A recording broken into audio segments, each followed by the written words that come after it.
E olha, outro detalhe, Vinícius Cunha vai falar também, agora ao vivo, sobre a situação de a Polícia Militar já se responsabilizou, já enviou nota, inclusive através da Secretaria de Segurança Pública, dizendo que vai fazer todo o estudo, que vai lidar, né, da forma mais correta, como sempre foi, tirar essas pessoas de casa, conseguir um auxílio, uma moradia, porque imagina, você está na sua casa, de repente, você tem que sair de casa por causa de um acidente. Olha, a gente vai agora com as notícias atualizadas em relação ao caso com Vinícius Cunha. É com você, Vinícius. Boa tarde. Boa tarde a todos. Olha, a gente está aqui na rua 11 de novembro, no bairro da Santa Cruz, onde o ônibus, na verdade o micro-ônibus do Batalhão de Choque da Polícia Militar está sendo retirado aqui da frente do imóvel onde ele atingiu na noite deste domingo. O acidente aconteceu por volta de 9 horas da noite, o ônibus só foi retirado agora 14 horas depois. A gente pode ver que o veículo está bastante danificado na parte da frente. Houve um trabalho conjunto aí da Polícia Militar, da Transalvador, da Secretaria Municipal de Desenvolvimento Urbano do município e também da Defesa Civil, que está acompanhando toda essa ação aqui, porque havia o risco de ter desabamento do imóvel número 24, onde o ônibus acabou batendo na noite de ontem. A gente pode ver que ali na parte de dentro, o imóvel precisou ser sustentado com uma viga de ferro, justamente para dar esse suporte e garantir a segurança desta operação. Eu conversei mais cedo com o responsável pela Defesa Civil, ele informou para a gente que pelo menos 2 vigas desse imóvel foram atingidas, mas que ainda era muito prematuro dizer se o imóvel estava ou não condenado, apesar de aparentemente não, que poderia ser feita uma reforma e reconstruir essa parte danificada, mas os agentes vão precisar entrar no imóvel para fazer uma averiguação mais precisa. O ônibus foi guinchado agora há pouco, vai ser colocado em cima de um caminhão e vai ser levado provavelmente para o pátio ou da Transalvador ou do Batalhão de Choque da Polícia Militar. A gente teve uma informação mais cedo que uma criança havia sido atropelada, mas a confirmação, na verdade, é que 2 pessoas foram atropeladas, entre elas uma criança. Todas foram encaminhadas para um hospital do município. A gente não sabe qual o hospital e a gente não sabe o estado de saúde dessas 2 vítimas que foram atropeladas pelo micro-ônibus. A gente sabe que o policial militar que dirigia o veículo também ficou ferido, foi encaminhado para o hospital, passou por avaliações médicas durante a madrugada e foi liberado ainda durante a noite. Aqui na rua 11 de novembro ficou o susto, as pessoas estão bastante assustadas porque houve um barulho muito forte durante a noite, algumas pessoas circulavam por aqui, mas graças a Deus os ferimentos aparentemente foram leves dessas pessoas, não houve mortes, né? É somente o prejuízo aí dessas casas que foram atingidas, pelo menos 2 casas atingidas, 4 carros e uma moto. A gente acompanha aqui a retirada do ônibus da Polícia Militar, do Batalhão de Choque da Polícia Militar, um trabalho aí, como eu falei, conjunto, envolvendo vários órgãos do município e do estado. Voltamos com você, Murilo. Olha aí, muito obrigado a Vinícius Cunha, aí na região da Santa Cruz, não é? A gente aguarda ainda o estado de saúde dessas pessoas que passaram, não é? Que foram atropeladas, bem como o motorista do ônibus, mas é isso. Felizmente a informação que nós temos é que não foi nada tão grave, a gente espera que seja isso. De fato, a casa, em relação à casa, aí o engenheiro da Defesa Civil que vai poder dar o aval, né? O parecer sobre a situação. Agora, repito, a Polícia Militar já enviou nota dizendo que vai arcar com todos os prejuízos e a gente espera que assim seja, porque, claro, as pessoas estavam dentro de suas casas, não tem nada a ver, um susto muito grande, mas é a vida que segue. E olha, a gente falou de criança no começo do programa, daqui a pouco o Fábio Gomes volta com mais informações sobre uma criancinha que foi morta 5 anos durante uma ação covarde de criminosos lá na região de Barra do Jacuípe. Fábio Gomes com o doutor Eimara já chegando lá no local. Agora há pouco a gente falou do atropelamento, né? Um possível atropelamento de uma criança aí neste acidente da Santa Cruz. E agora a gente vai ao vivo com Lorena, um apelo também para uma criança que precisa da sua ajuda. E desde já eu clamo a CESAB, a Secretaria Municipal de Saúde e você que está em casa que pode nos ajudar. Veja aí, ao vivo, olha aí.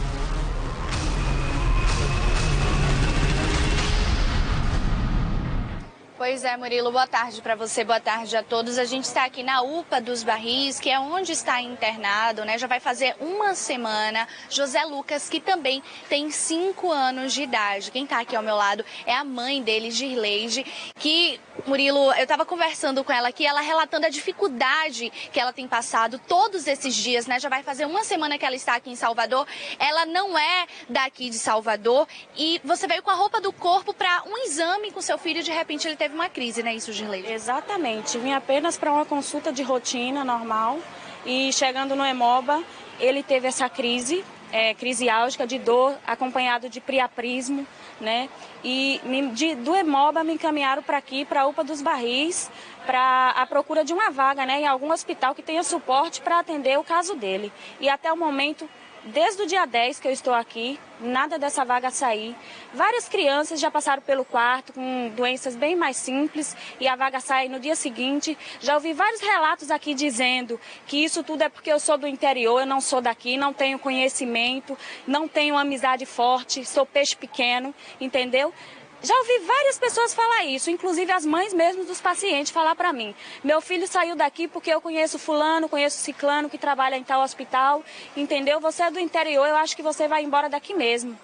Então, eu não aceito essa situação e eu vou correr atrás de todas as providências cabíveis nesse caso. É por isso, Murilo, que ela procurou o nosso programa, né? Ela não tinha mais a quem recorrer, ela já está recebendo uma ajuda até de pessoas que nem conhecem ela, ajudando com roupa, com materiais de higiene pessoal, porque pense aí, ela veio há uma semana com a roupa do corpo e está passando por essa questão toda com o filho dela tem crises terríveis que deixam ela desesperada e precisa de um procedimento cirúrgico, Murilo, para que ele possa voltar a ficar bem. O filho dela, que tem já anemia falciforme, foi por isso que ele tinha vindo aqui a Salvador para fazer a consulta e até agora a regulação não deu nenhum retorno de para onde seu filho pode ir para fazer esse procedimento urgentemente, né? Exatamente. E o priaprismo, para quem não sabe, é uma das complicações mais graves da falciforme, entendeu? Como ele é um SS grave, ele já teve várias síndrome torácica aguda, já foi para UTI, já fez esplenectomia do baço após 3 episódios de sequestro esplênico, já fez várias transfusões de sangue, entendeu? Inclusive a hemoglobina dele tá 7 hoje.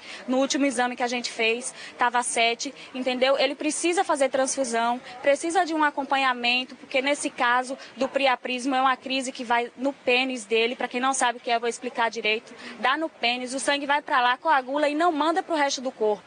E o pênis dele fica ereto e não pode passar de 2 horas. Ele precisa urgente de um cirurgião para drenar esse sangue. E dói muito, né? Dói pra criança, Murilo. Imagine ele de 5 anos de idade tendo essas crises, com dores terríveis, e dói muito pro coração da mãe também acompanhar tudo isso e passar por toda essa situação sem poder fazer nada. Então fica aí o apelo para a Secretaria de Saúde para que eles deem um retorno o quanto antes para essa mãe e para essa criança que estão aqui na UPA dos Barris. Murilo, é com você. Olha aí, muito obrigado, Lorena. E ali no fundo a gente observa a grande quantidade de pessoas solicitando aí um atendimento médico, mas a gente chama atenção para este caso aí, uma criancinha de 5 anos que precisa e muito da sua ajuda, você que está em casa, sobretudo você que é da Secretaria Estadual de Saúde da CESAB, da Secretaria Municipal de Saúde. Olha aí, ó.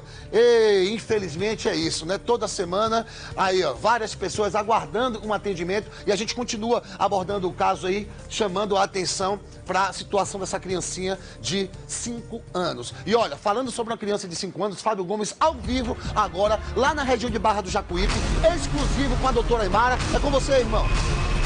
Pois é, Murilo, a gente volta ao vivo, mais uma vez agradecendo e parabenizando, porque polícia que dá gás é assim, a 33ª Delegacia. Um abraço pro Dória, Miguel, a doutora Aymara que está aqui com a gente. A gente vai mostrar aqui, ó, a viatura da 33ª Delegacia e aqui na localidade de Caraíba foi onde tudo aconteceu em Barra, aqui já é Barra do Jacuípe, não é isso, doutora? Em Barra do Jacuípe, tá? Mas na ligação da Estrada Velha de Monte Gordo. Essa é a casa onde tudo aconteceu, a doutora Aymara já está aqui. Está com cadeado, Murilo, mas a porta estava completamente aberta quando a doutora chegou aqui no dia do fato, na sexta-feira à tarde, onde infelizmente a Renilda Arcanjo de Jesus, a avó do garotinho de 5 anos, o garotinho, que o nome é Adriel da Silva Leal, e o tio dele, Arielson Santos Leal. Os 3 foram executados. A crueldade foi tão grande que o garotinho recebeu nada mais, nada menos do que 13 disparos. 13 disparos dados em um garoto de 5 anos. Isso chega, arrepia e revolta. O clima aqui, obviamente, é de medo. Vou falar com a doutora Aymara para daqui a pouco a gente tentar identificar a causa de tudo isso. Mas, doutora, quando a senhora entrou aqui, embora já tenha uma vasta experiência na Polícia Civil, o cenário foi assustador. Boa tarde. Terrível. Foi uma coisa que me chocou brutalmente. Você, apesar de tantos anos de atividade policial, você encontrar uma criancinha de 5 anos de idade, né, se esvaindo em sangue com 13 perfurações de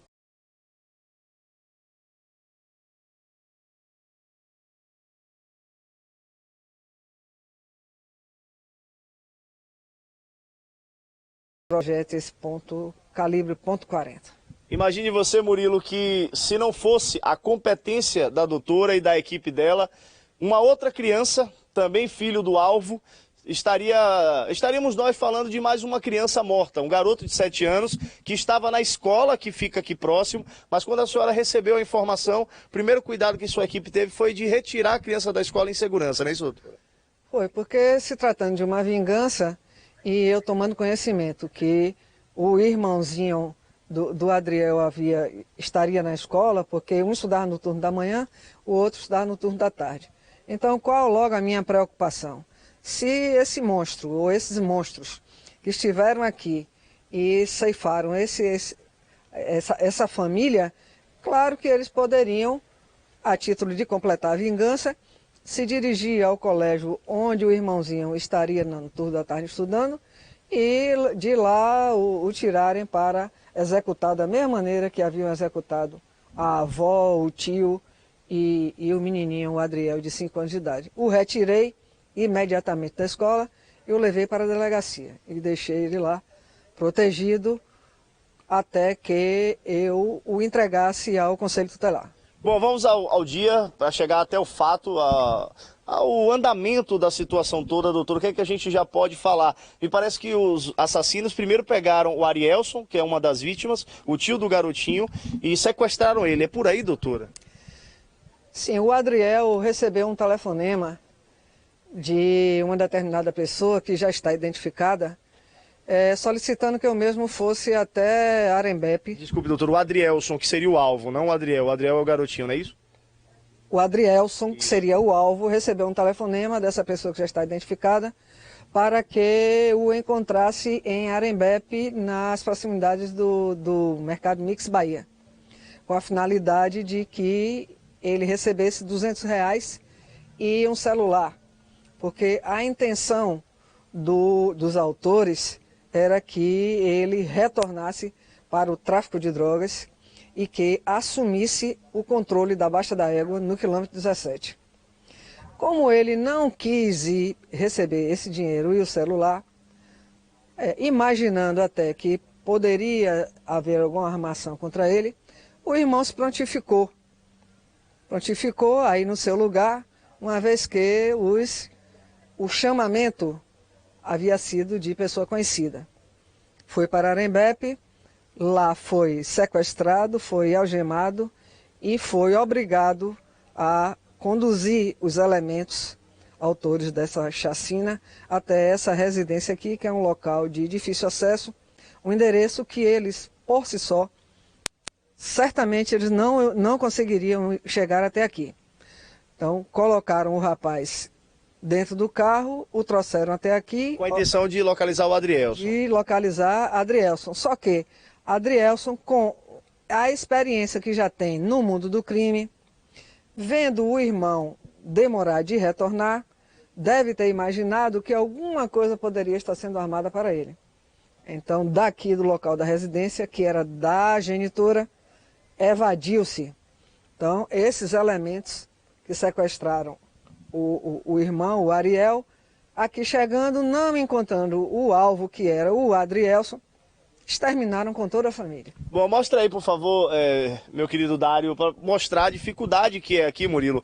Uma rua realmente pequena, que só entraria quem conhece, não entraria sem informação, não seria fácil, e por isso, como eles estavam no poder do Arielson, uma das vítimas, quando chegaram aqui não encontraram o Adrielson, só que o problema, e aí só pra gente concluir, Murilão, o problema é que os bandidos antigamente tinham uma conduta, um código de ética entre eles de que não importa se eu sou seu inimigo, mas na família ninguém mexia. Quando eles chegaram e não encontraram o Adrielson, eles ainda assim ficaram com raiva e praticaram a vingança, executaram as 3 pessoas da minha família. Acabou esse código entre eles, né, doutora? Eles agora passaram do limite com tudo isso, né? A bandidagem sempre teve seu código de ética, principalmente na área do tráfico. Mas ocorre o seguinte, que por trás desse crime, por trás dessa chacina familiar, existe um envolvimento anterior, também familiar. Então, essa chacina foi uma vingança pelo homicídio de um parente de um dos autores dessa vingança. Olha aí que fantástico, em primeira mão, com isso a gente volta para você, Murilo. Em primeira mão tá aí a motivação. O alvo dessa chacina, que não estava em casa, teria participado de uma outra morte, agora de um dos autores, né, do familiar de um dos autores dessa chacina, e por isso a vingança foi feita, e foi aquela coisa, a gente vai colocar uma aspas triste nisso, uma vingança na mesma moeda, e dessa vez a avó, o tio e um garotinho de 5 anos com 13 disparos aqui nessa localidade onde nós estamos.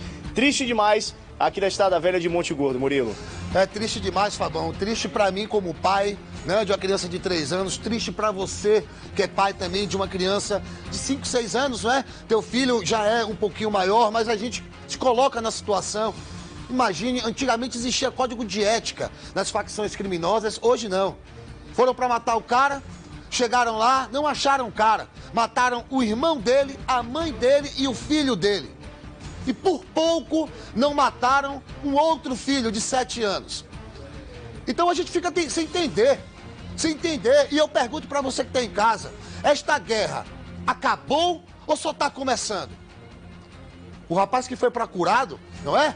O alvo, ele vai à forra, com certeza. Com certeza. E aí?